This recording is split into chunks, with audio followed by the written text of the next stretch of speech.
dah tu. Kristina jalan. Kristina tak nak kawan. Minta maaf balik.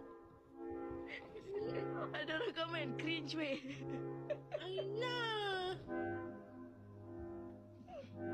Besar belah sanggul aku je. 3, 4. Aina, saya minta maaf. Ha. Saya sekarang. sengaja. Saya minta maaf. Aina, tak baiklah. Aina tak baik dah macam tu. Betul. Aina. Dia tak nak kawan dengan Krista.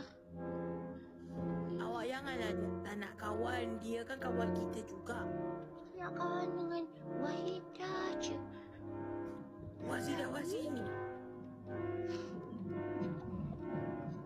Sampai hati awak tak nak kahwin dengan kita. Kita buat baik tau dengan awak. Awak tak nak kahwin dengan